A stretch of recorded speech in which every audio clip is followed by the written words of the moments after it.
We're almost there. All right, so let's start from the very beginning. Okay. I was born. I was born in Stockton, California in 1941. And, you know, I have no memory of this, but as you know, or as America should know, the Japanese Americans as well as Japanese immigrants were sent into concentration camps as a result of the bombing of Pearl Harbor in World War II. And this, you know, this was I think a very landmark, a very historical moment for our community because it disrupted completely everybody, especially those of us who lived on the West Coast, because we were sent to 10 different camps in America.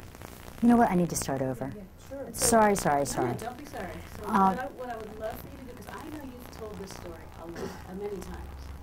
So what I would love for you to do is pick some image, something that can almost get you so that you tell it for the first time. You know what I'm saying? Like somewhere that you don't visit too much, or some true memory that you have, or a photo that you've seen that can just take you there a little bit rather than just retelling a story that you've told so many times. Okay. And also, yeah, you know, I was like just stuttering around because I'm not just talking to friends. Yeah. It's you know, so you kind of got to dip into.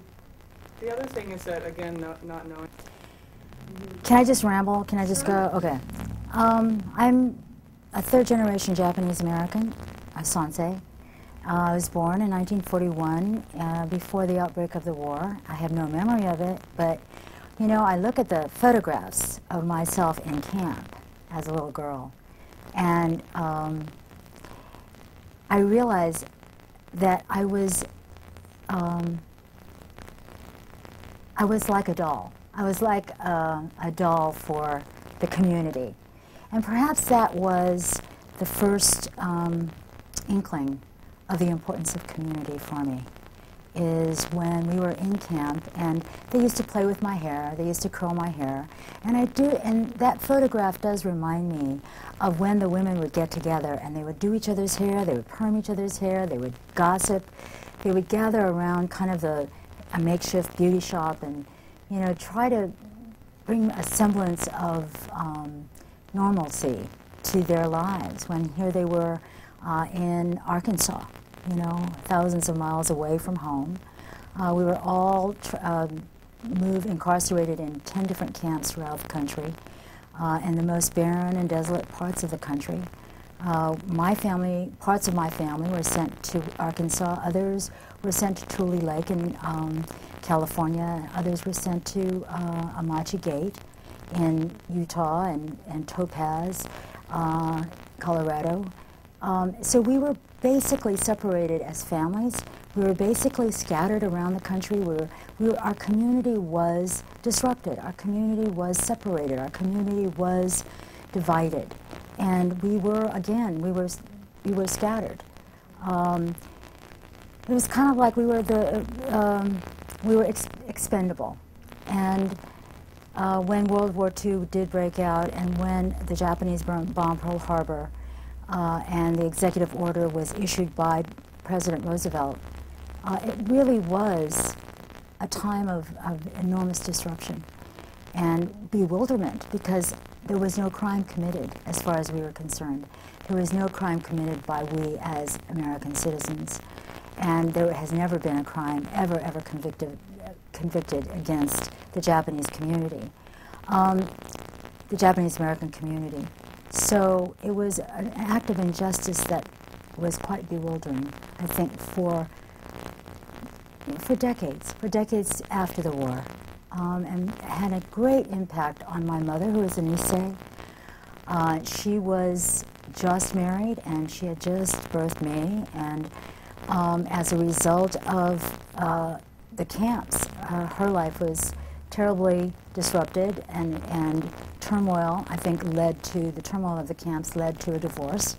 So my mother and father divorced, and they moved, after they were released from the camps, to post-war Chicago, because they were concerned about the racism on the West Coast. Can can I just ask real quick before, even before you were in the camp, your mother and father, where did they meet?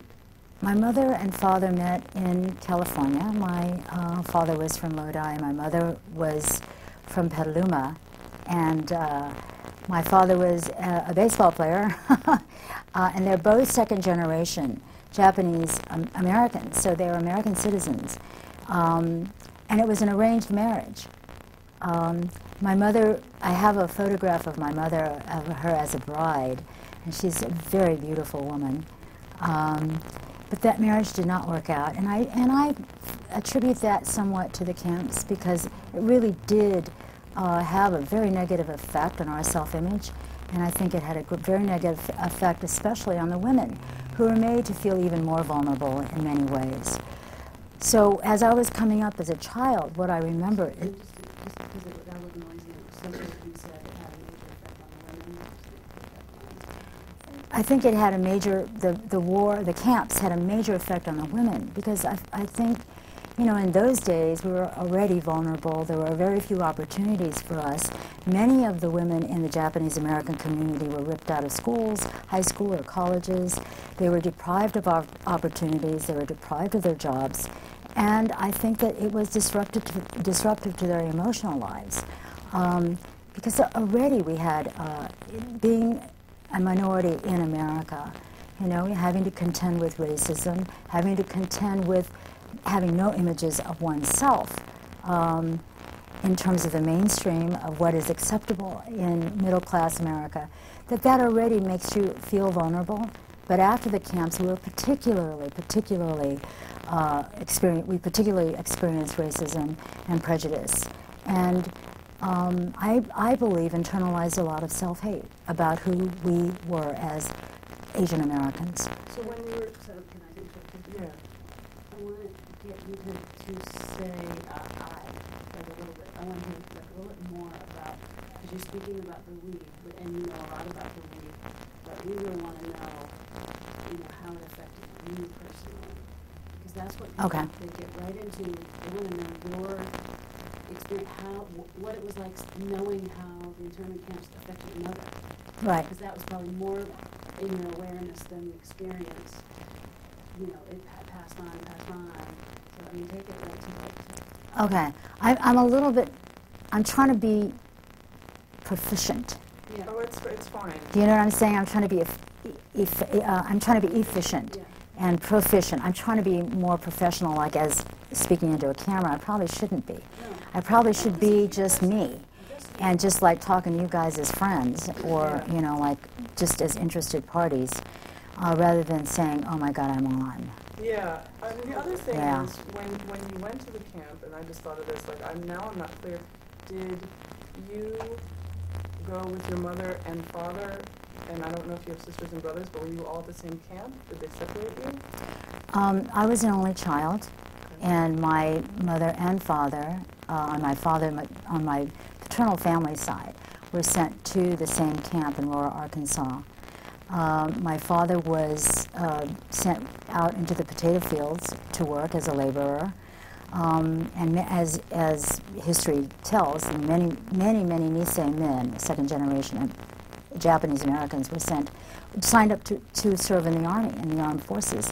And in fact, the 442nd, which was the all-Japanese American armed forces of America, were the most decorated regiment in the armed forces. So I think many people forget that. My father did not join the army. He did work as a laborer, and they sent laborers out from the camps daily to work in potato fields or wherever, you know, whatever was in that industry.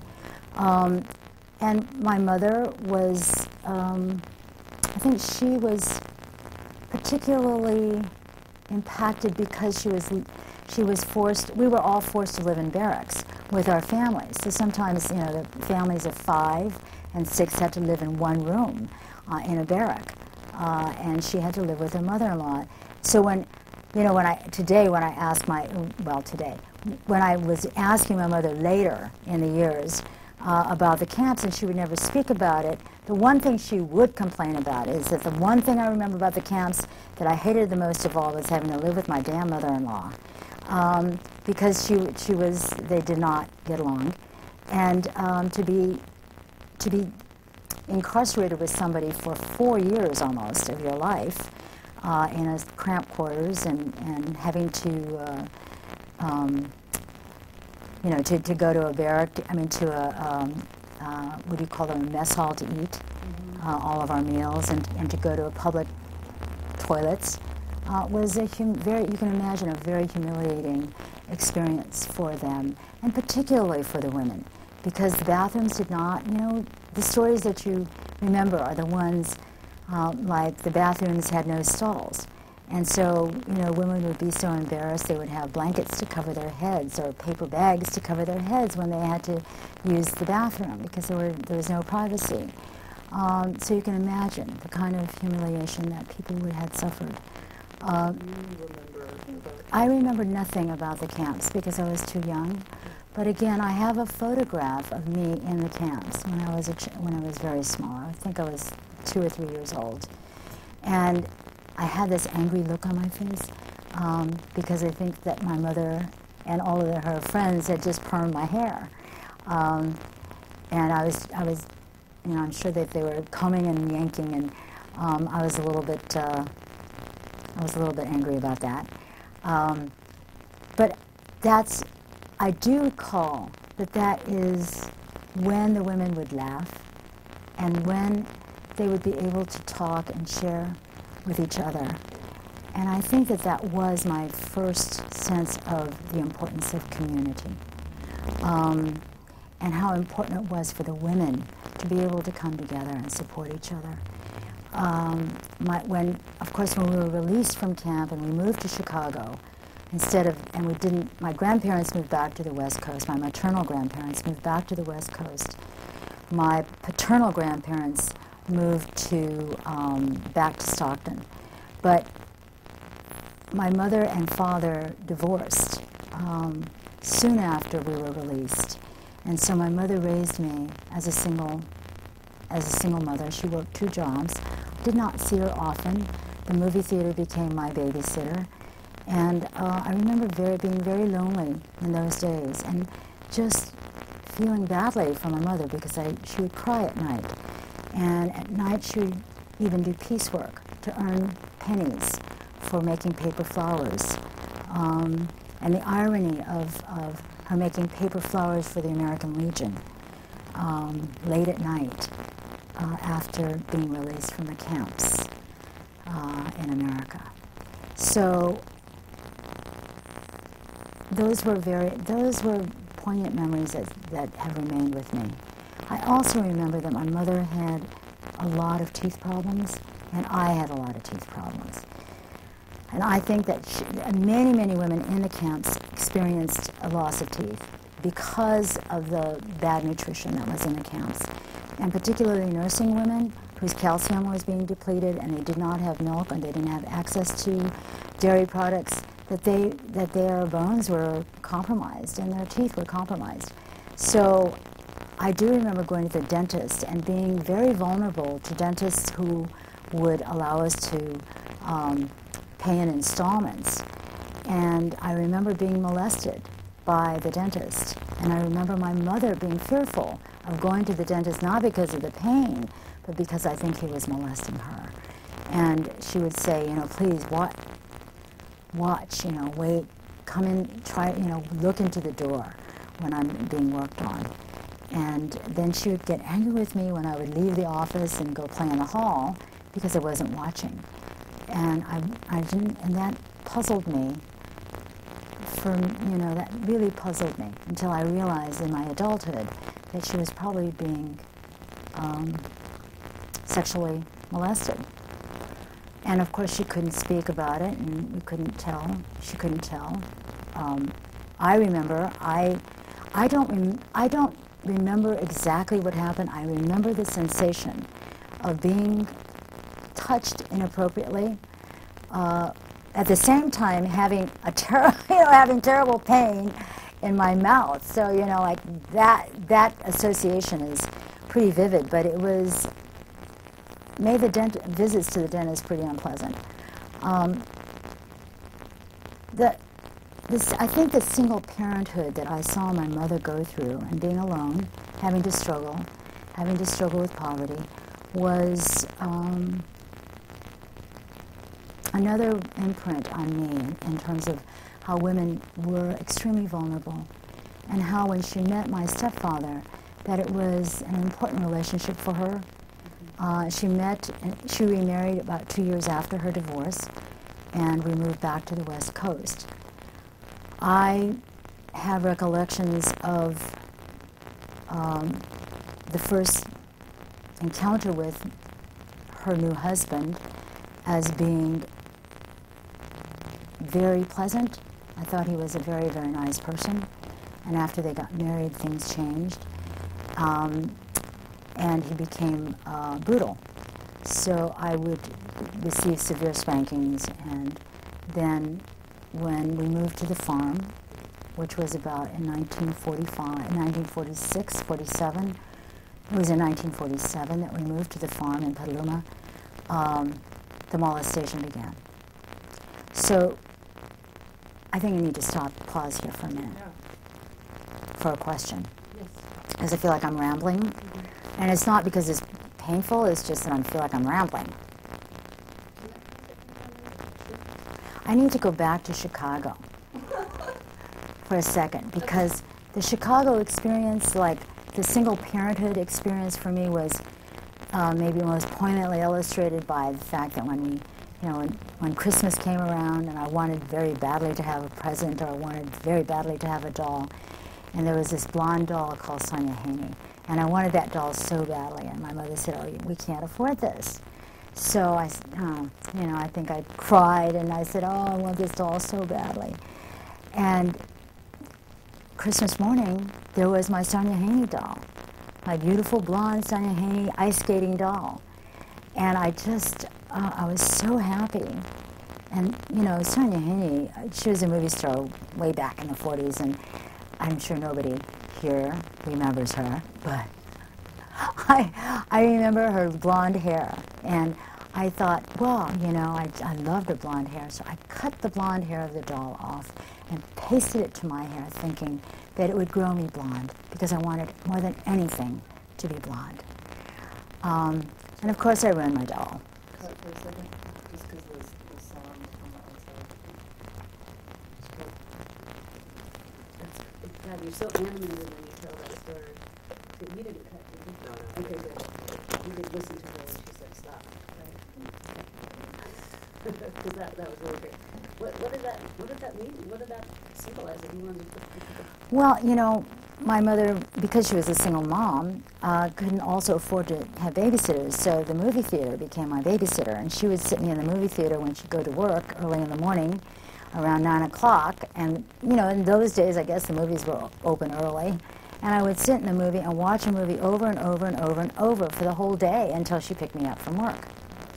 So, and of course the movies that I saw were all about Caucasian women who were blonde and who were light-skinned and who were beautiful, and those were the role models. Those were the models that I saw of what beautiful America was.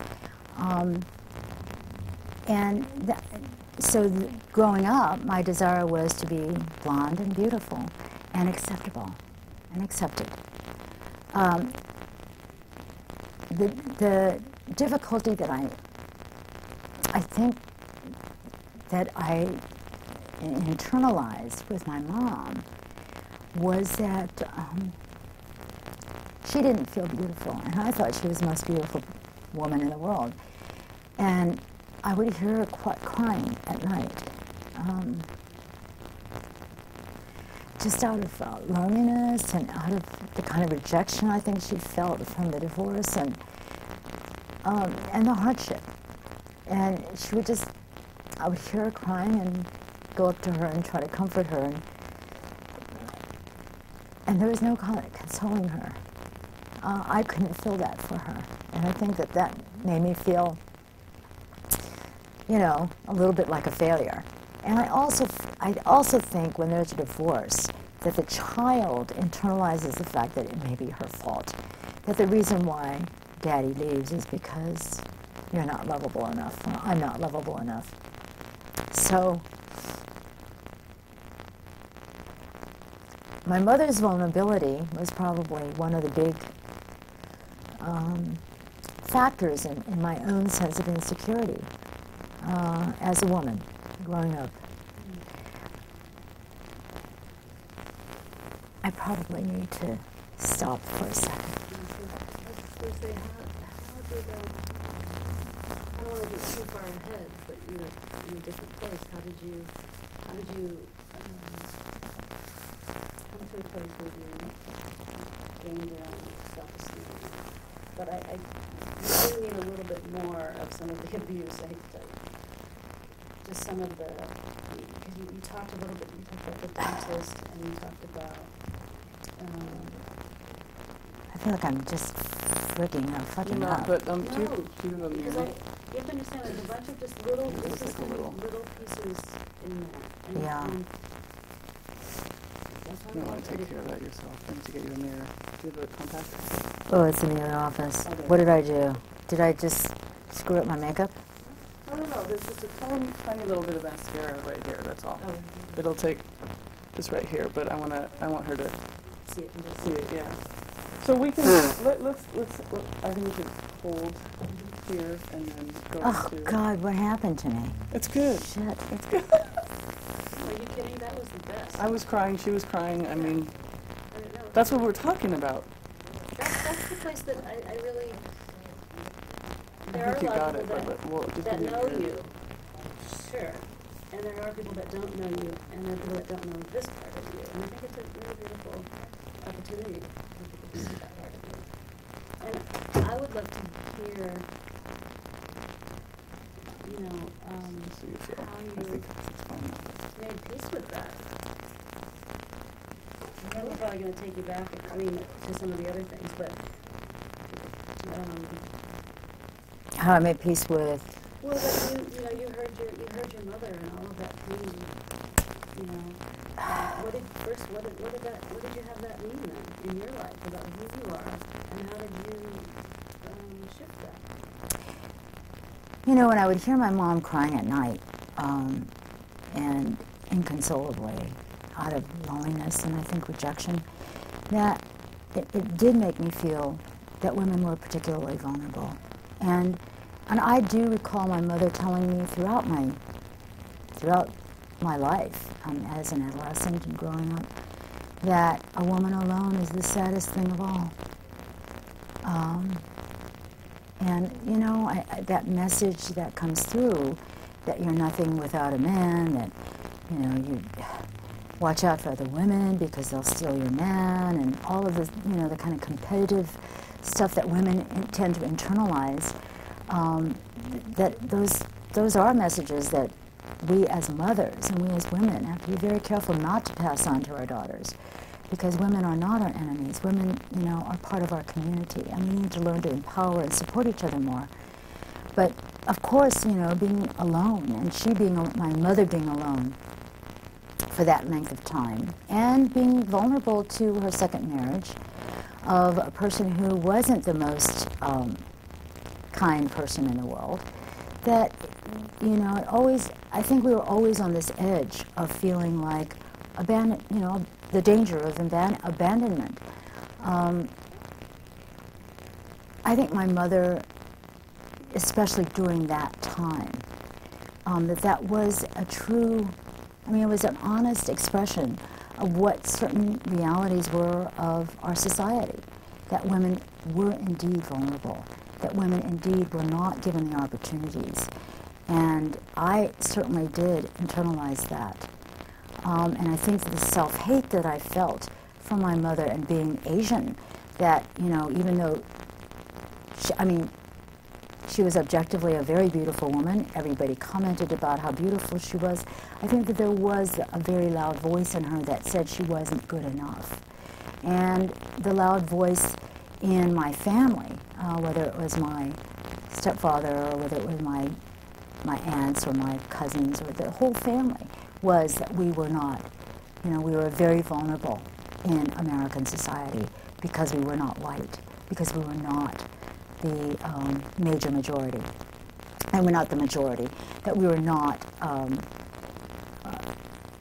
that we were homely, that we were ugly, that we were not acceptable. Those were some of the messages also that I think I internalized.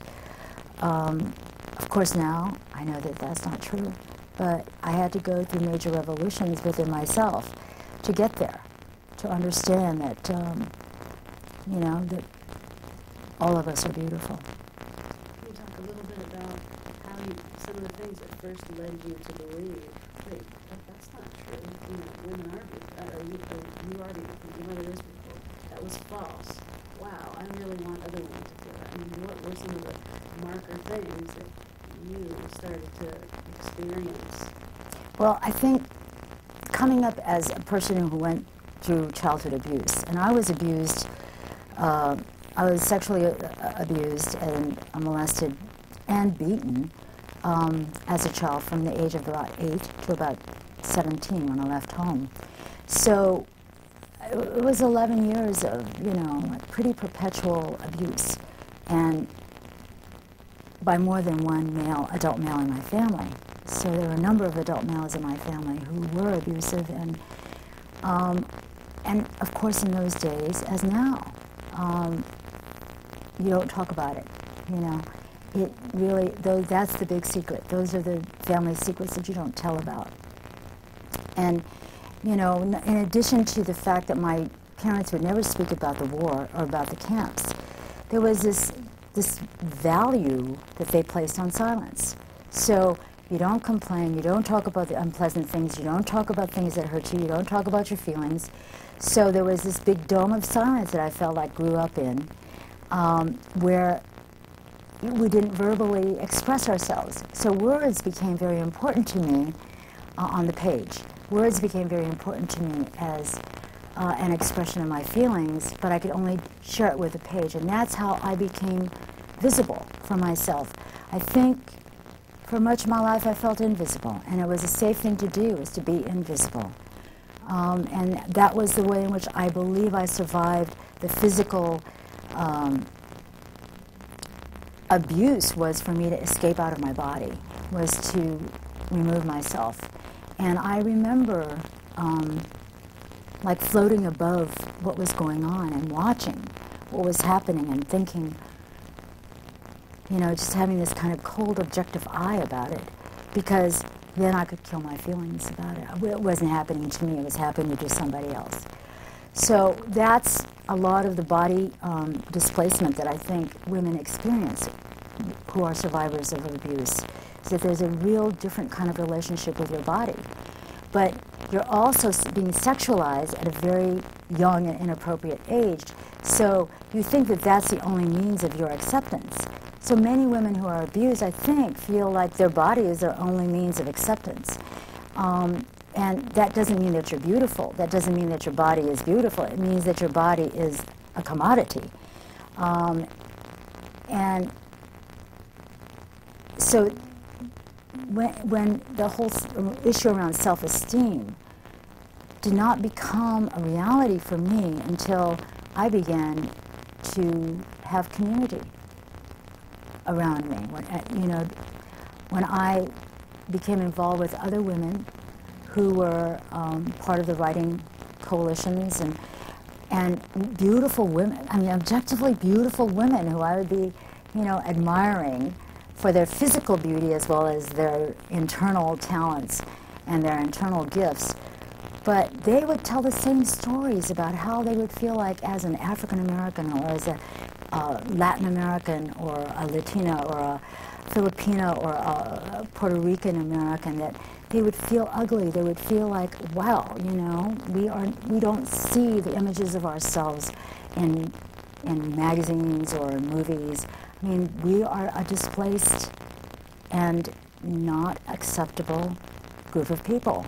And this was shared by people of various cultures and colors. And they were speaking my story, And I could see myself in their faces.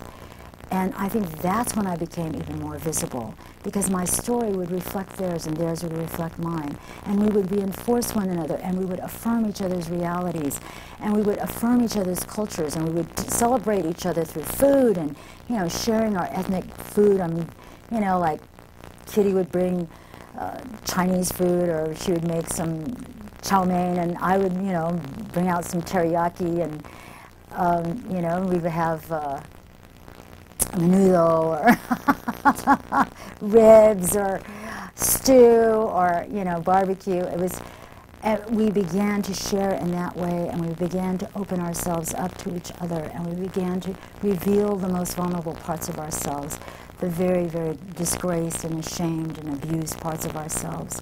And we brought those broken pieces of ourselves to the table, and we would feast in them, and we would bring them together. And I think that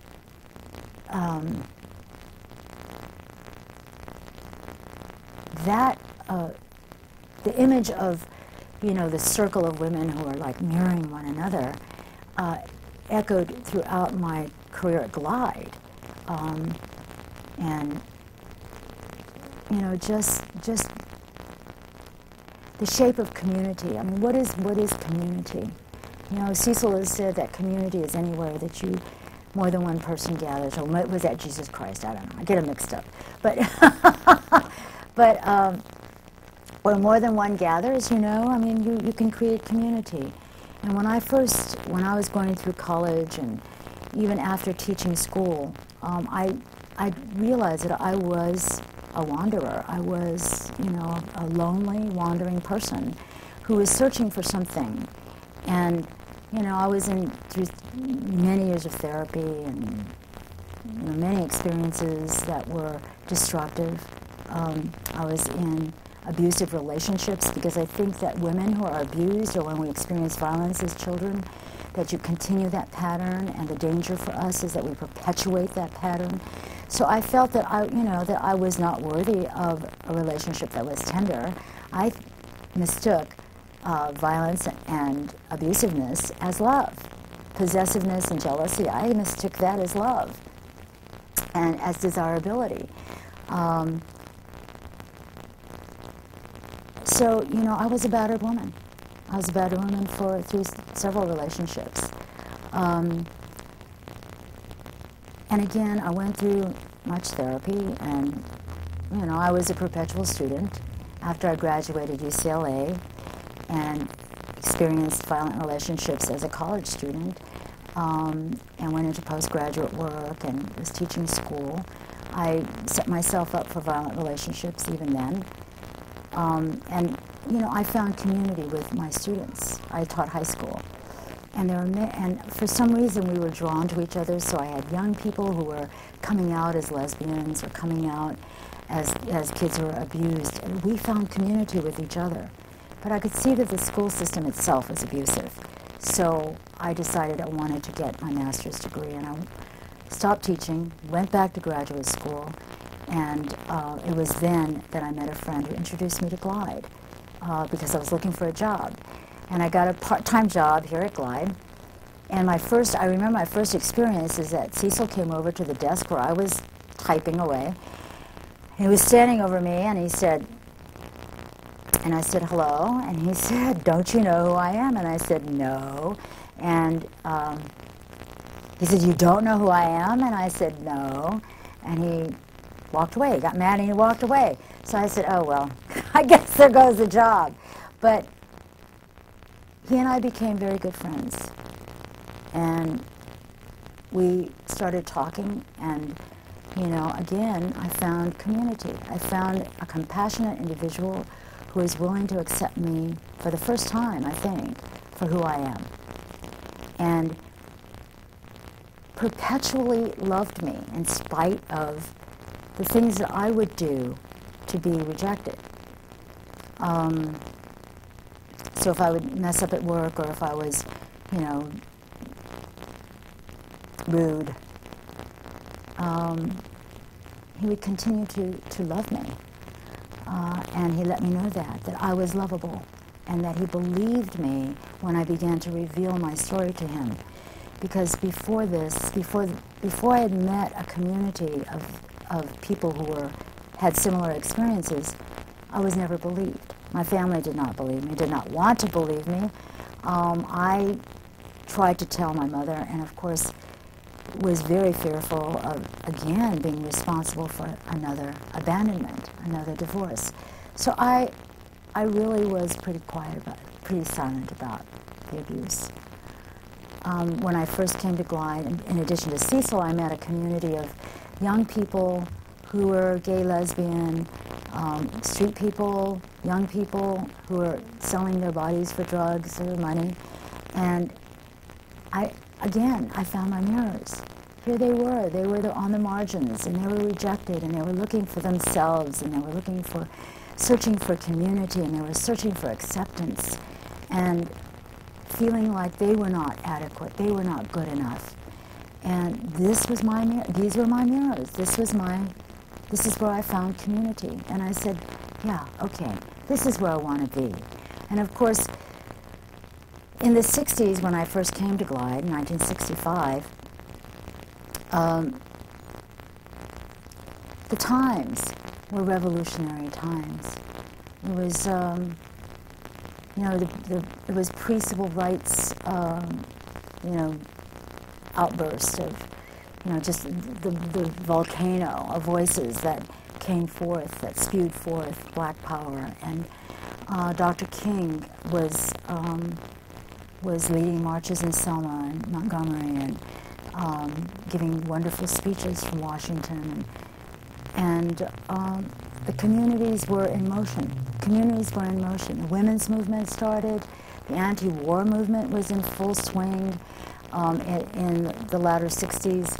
The free speech movement on campus was, alive and well in Berkeley.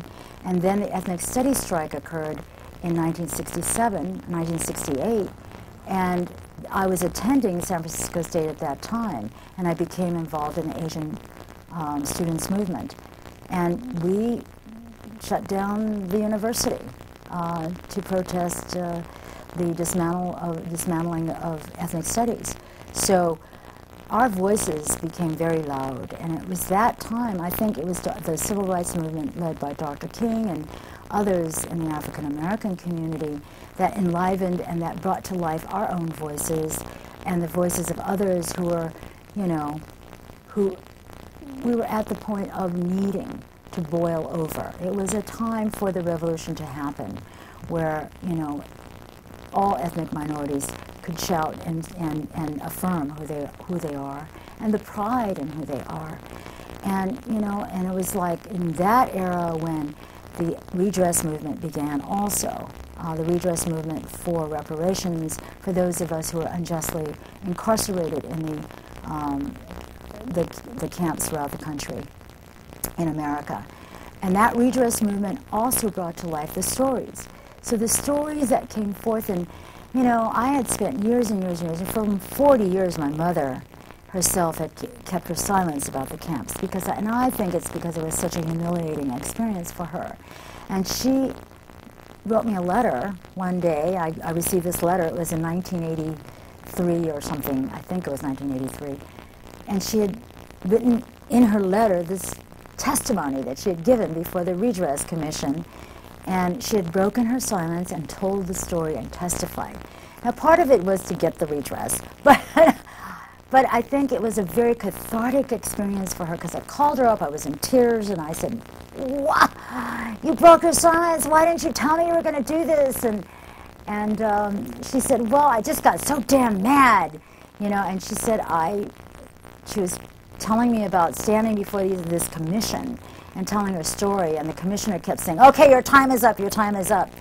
And she said, "Oh, that made me so mad." And then it made me think about my mother-in-law who would always tell me to shut up, and and it was like this bursting forth of my mother's anger finally, and all of these words came pouring forth about the camp and about having delivered mail to families whose sons were killed in the U.S. Army fighting for America.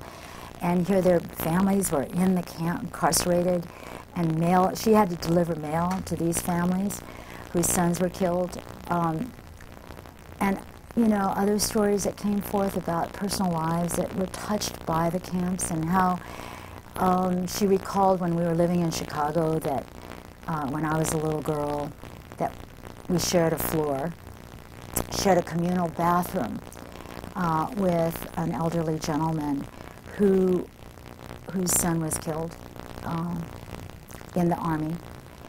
And he was very, very quiet about the war. He never spoke about it. And he saved me a couple of times from the neighborhood bullies. But the poignancy of the lives that have been blanketed by silence, I think, just came pouring out of her. And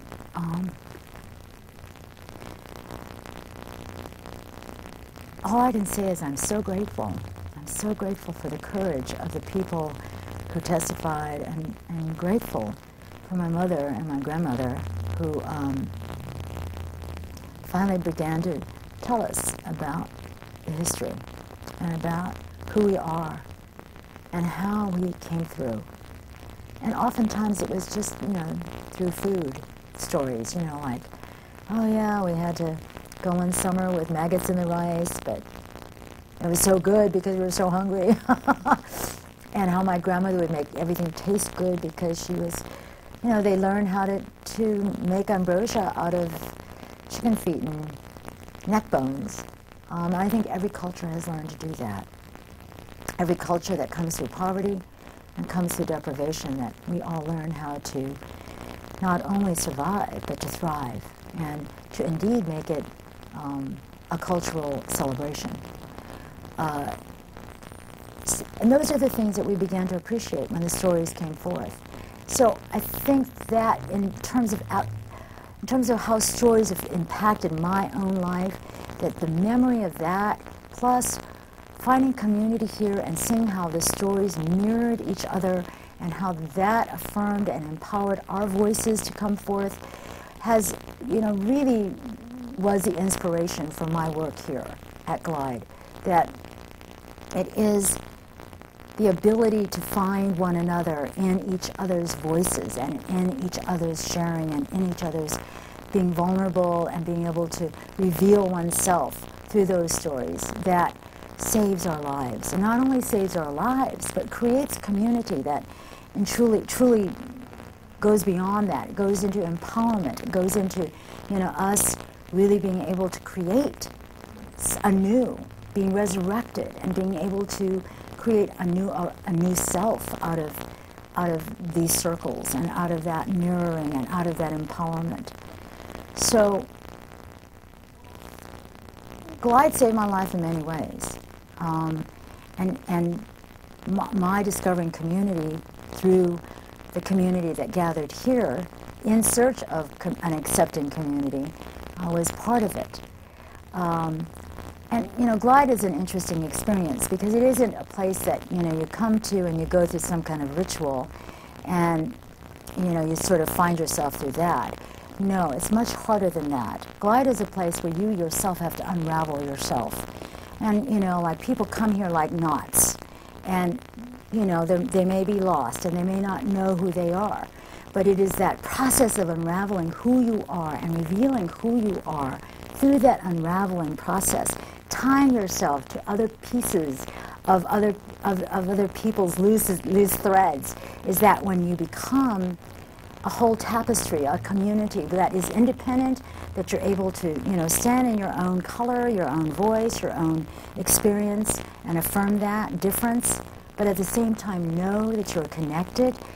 That is such an empowering and life-saving experience. It is also, I think, a way that we find the Spirit.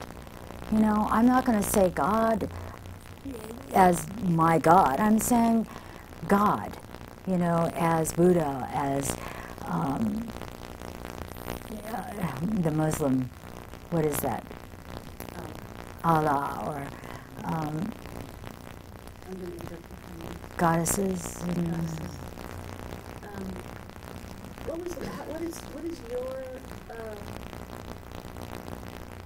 how do you contribute to that process of transformation?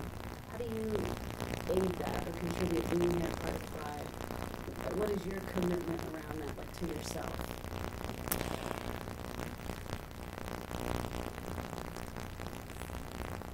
When I first came here and met